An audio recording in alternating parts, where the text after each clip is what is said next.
Essa é aquela aula. Imagine a situação em que estamos observando um trem em alta velocidade.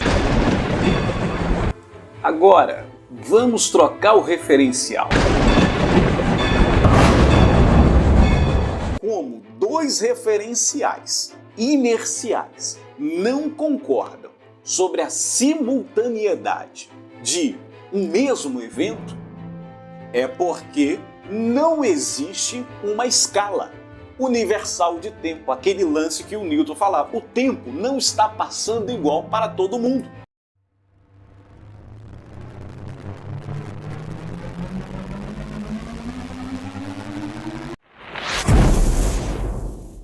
Mas veja bem que o Newtinho não vai desistir fácil assim não. Não vai desistir fácil não. O Newton, o nosso Newtinho, vai olhar para o Einstein aqui do Nova Era, né? E o Lileu, né? Esse aqui é o Lileu, tá, gente? Esse aqui, ó, esse carinha aqui é o Lileu do Nova Era. Anota aí, Lileu do Nova Era. Esse aqui é o Einstein mesmo, ou Einstein para os íntimos. E esse aqui é o Newtinho, tá bom? Esse aqui é o Newtinho. Daqui a pouco eu também vou aparecer aqui. Olhe bem, veja bem. Você está falando aí, professor, que o tempo não é absoluto e tudo mais. Eu achei muito bacana essa ideia de você. Você realmente conseguiu me convencer que o tempo não é absoluto, porque se eu não posso somar as velocidades, então o tempo, de fato, não é absoluto, ele passa diferente e não tem como explicar isso daí por meio do tempo. Mas, veja bem, o espaço, ele é absoluto. Diria o Newton, o espaço, ele é absoluto. Porque, você pode me dizer, esse tempo é uma coisa até que eu não entendo bem. Porque tempo, né, tá passando, relógio, mas o espaço não, o espaço é absoluto. E aí existe um seguinte argumento, né? E um dos argumentos mais difíceis da gente derrubar, que é a ideia do caminho menor. Porque, veja bem, ora, o carinha aqui, ele não tá, professor, se aproximando do ponto B? Sim. Então, professor, olha só, não foi a luz que saiu do B que ficou mais rápida. Não, professor, não foi isso não. O que aconteceu é que o caminho, professor, é menor. O caminho que a luz percorre do B até o trem é menor do que o caminho que ela percorreu do A até o trem, porque o trem está se afastando de A. Cara, se tu mandou esse argumento para mim, ó, parabéns pra você não é qualquer um não, hein?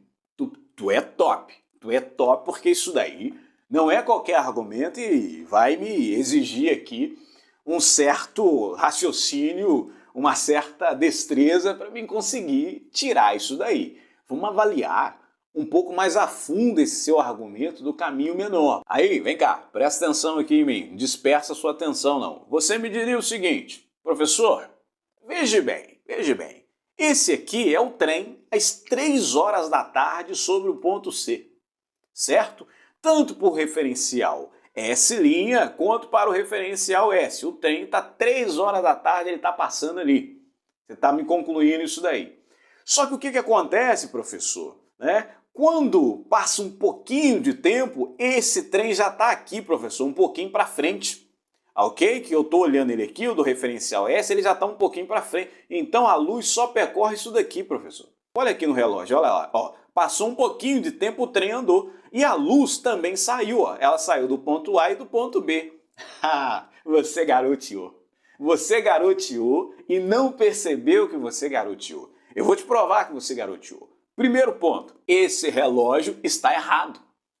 Ele está errado, ele não existe esse relógio aqui nos dois referenciais. Eles não estão contando o tempo igual. Cara, deixa eu te falar isso aqui, do fundo do seu coração. Aceita essa verdade, cara. Não existe esse tempo absoluto. E aí, cara, se não existe esse tempo absoluto, tem uma coisa muito louca que você vai ter que me responder. Porque se esse trem está em MRU e não existe esse tempo absoluto aqui, você não consegue medir essa distância. Essa distância que você está desenhando aqui, você está partindo do pressuposto que tanto B quanto A emitiram o sinal no mesmo tempo.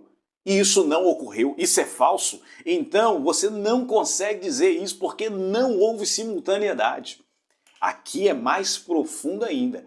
A ideia de medir distâncias está vinculada à ideia de simultaneidade. Talvez você não está percebendo que para você fazer essa medida de distância, você partiu do pressuposto que, passado algum tempinho aqui, a luz de B percorreu a mesma coisa que a luz de A. Você está concluindo simultaneidade. Mas ela não há. A natureza está te dizendo, não foi simultâneo. Você não pode fazer esse raciocínio. Por quê? Porque a ideia de medir, certo? Exige simultaneidade. Então, no referencial S', simplesmente esta medida de distância não está definida. Agora, no referencial S do Newton, de fato, porque como houve simultaneidade na emissão desses sinais, de fato você vê que o trem está um pouquinho mais para frente, mas o referencial S' não vê isso daí. Ele não consegue fazer essa medida. E para ele usando todas as leis da física possível para ele, já que ele está em MRU, ele conclui o evento em B ocorreu primeiro que o evento em A. Então aqui vem a grande ruptura, né? No referencial S, os eventos A e B eles são simultâneos, né? E por eles serem simultâneos no referencial S, você poderia me dizer uma ideia de caminho menor. Porque faz sentido comparar a distância no referencial S, uma vez que houve simultaneidade. Porém, no referencial S' não existe essa simultaneidade. E se não existe essa simultaneidade, não faz sentido a ideia do caminho menor. Lembrando que a ideia de tempo eu já derrubei. Quando eu não pude somar as velocidades, eu derrubei o tempo absoluto ali. Ali eu derrubei. Ó, desfecho da aula, hein? Caderninho na mão, caneta, bora anotar. Conclusão. Veja bem, para o referencial do trem, o evento em B ocorreu primeiro que em A. Então, veja bem que essa frase é extremamente importante. Se dois eventos são simultâneos num certo referencial inicial, eles não serão simultâneos em nenhum outro referencial inicial. Ok? Desde que V seja diferente de zero aí.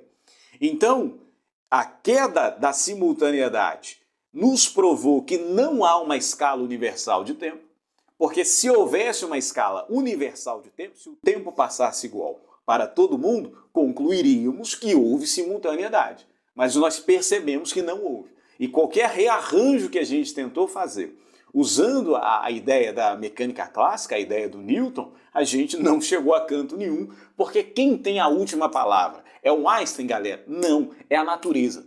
A natureza tem a última palavra. E pronto, acabou. Se você faz esses experimentos, né, se você consegue, de certa forma, ter um bom aparato experimental, e você vai concluir que não há essa simultaneidade. Portanto, o tempo não é absoluto. A queda do tempo absoluto impediu o argumento do caminho menor. É justamente a queda dele, pois a noção de distância, que exige simultaneidade, um exemplo claro é você vai medir com a régua, né? Se você coloca a régua assim, você precisa colocar ao mesmo tempo. Porque se essa parte aqui chegar primeiro do que essa aqui, por algum motivo, você não faz a medida, cara. Simplesmente assim, você não faz a medida. Aí você poderia me dizer, então quem está certo, professor? O cara que está ali olhando ou o cara que está dentro do trem vendo tudo ficar para trás? Quem está certo? Bom, porque o cara do trem jura para você, de pé junto, que B ocorreu primeiro que A. E o cara do lado de fora do trem jura para você que ocorreram simultâneos. Quem está certo? Os dois estão certos. Porque a noção de simultaneidade é relativa. Galerinha, eu construí com você o cerne da relatividade. Valorize essa aula.